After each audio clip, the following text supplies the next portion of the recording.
In this video, I'll be showing you how I make samosas at home.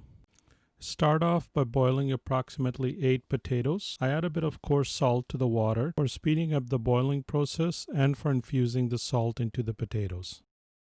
In a bowl, measure 4 cups of all-purpose flour. Add 2.5 teaspoons of salt. Add 1 teaspoon of bishop seed. Measure about 200 milliliters of oil in a measuring cup and set it aside.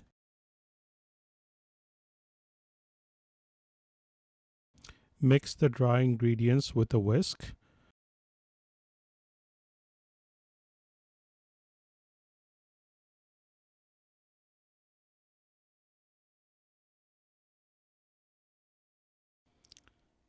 Add the oil to the dry ingredients and mix.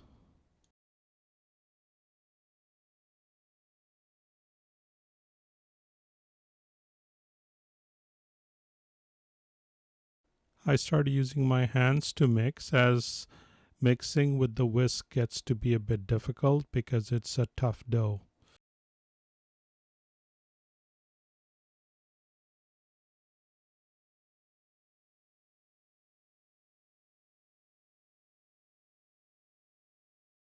Initially, the mixture is going to be clumpy. Add very small amounts of water to help the flour to start binding. The kneading process will get tiring on the arms as this is a tight dough. Once you're done kneading, set the dough aside for resting for about 30 minutes to an hour.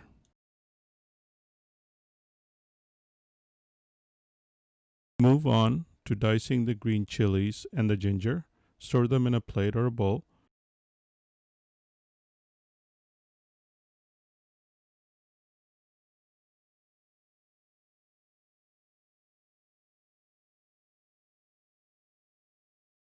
Wash the fresh cilantro and finally chop it and set it aside in a plate.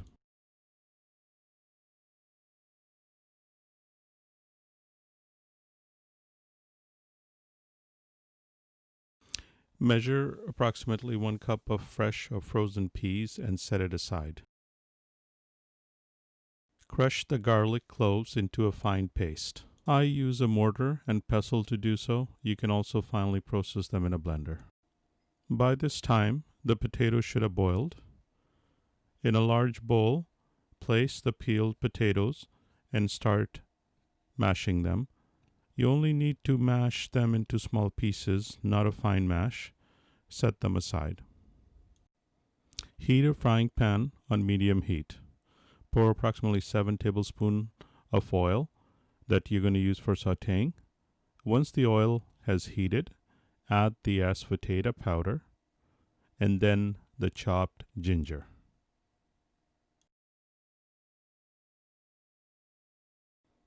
Start sauteing them.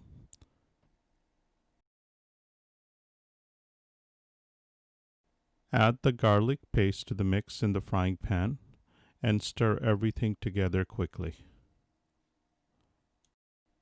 Push the solids to the sides of the pan, creating a pool of oil in the middle. Add the cumin to this pool. Stir everything together for about 30 seconds.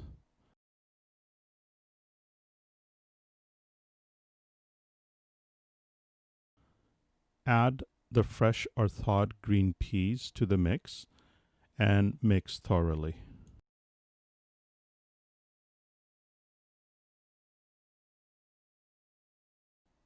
Add the chopped green chilies and mix again.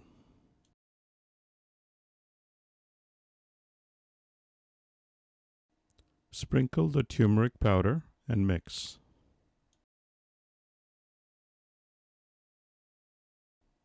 Add the coriander powder and yes, you guessed correctly, mix again.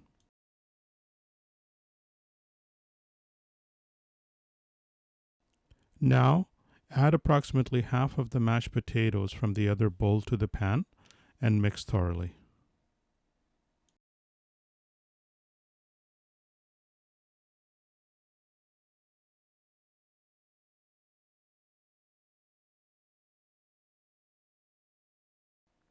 When everything is thoroughly incorporated, add the remaining half of the potatoes to the pan and mix again.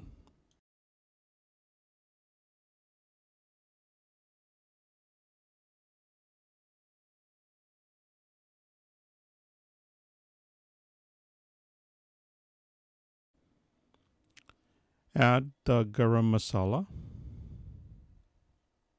Next, add the amchur powder and the chaat masala to the mix. Mix thoroughly. Turn down your stove to the lowest setting possible.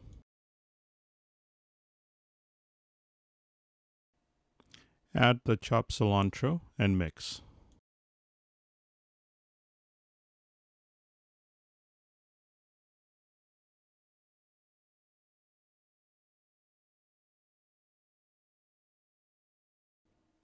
Add the salt and mix thoroughly.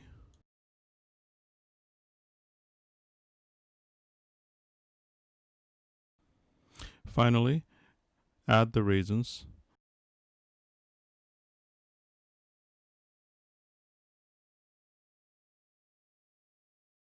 And mix together. The filling for the samosa is now ready. Set this aside to cool. Uncover the dough that was set aside earlier. Knead it again.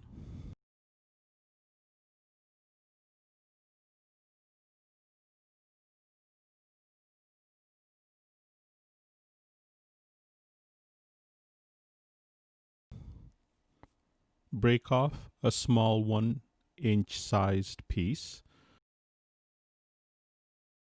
Press and roll the piece between the palms of your hand to form a roundish ball.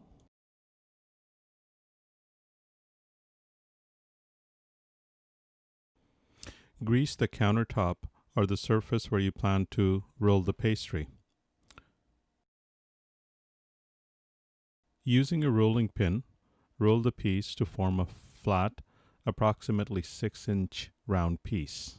The size is not critical, as you can always vary the quantity of fill material that you put inside them.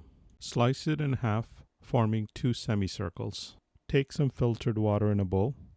Dip one of your fingers in the bowl to get some water and run that finger along half of the straight side of the semicircle piece. Pick up the pastry piece in your hands, as I do in the video.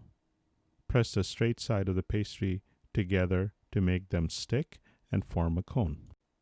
I'm pressing along the seam both from the inside of the cone with my middle finger and outside with my thumb to make them stick together.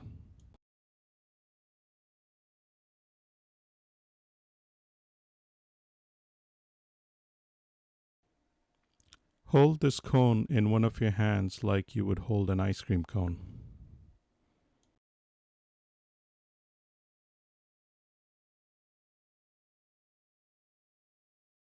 Using the other hand, spoon some of the filling that you prepared earlier into the hollow cone-shaped pastry and push it in with your finger.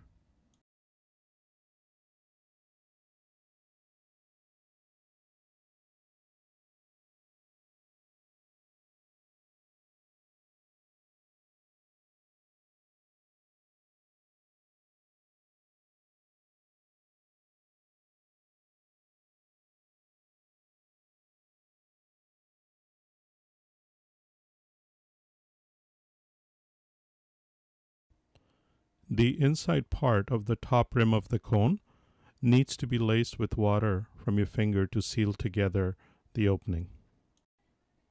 This is once again done by pressing the sides together. Press the entire side together to ensure that it stays closed when frying.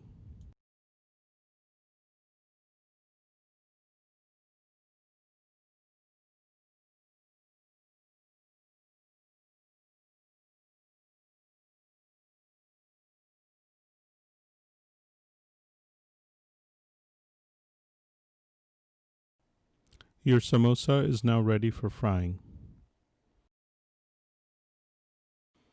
Here I'm starting on the filling process for the second samosa.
Make as many of these as you plan to and set them on a plate till you're able to start frying them.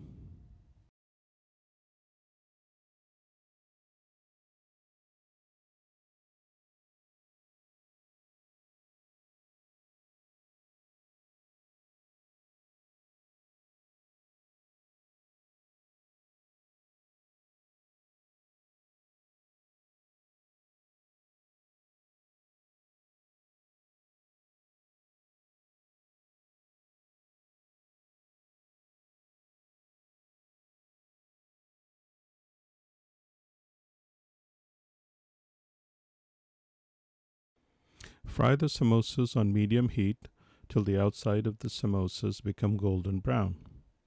Depending on the size of the samosas that you prepared, accordingly will be the amount of oil that you'll need to submerge them in the pan and the frying time.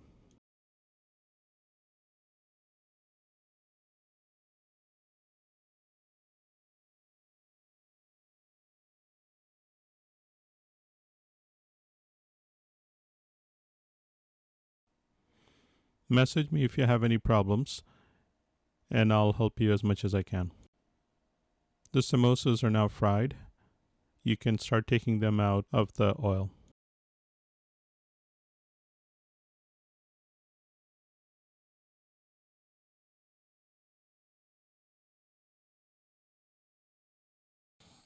If you got value out of this video, please like and subscribe. Thank you for stopping by. Have a great day.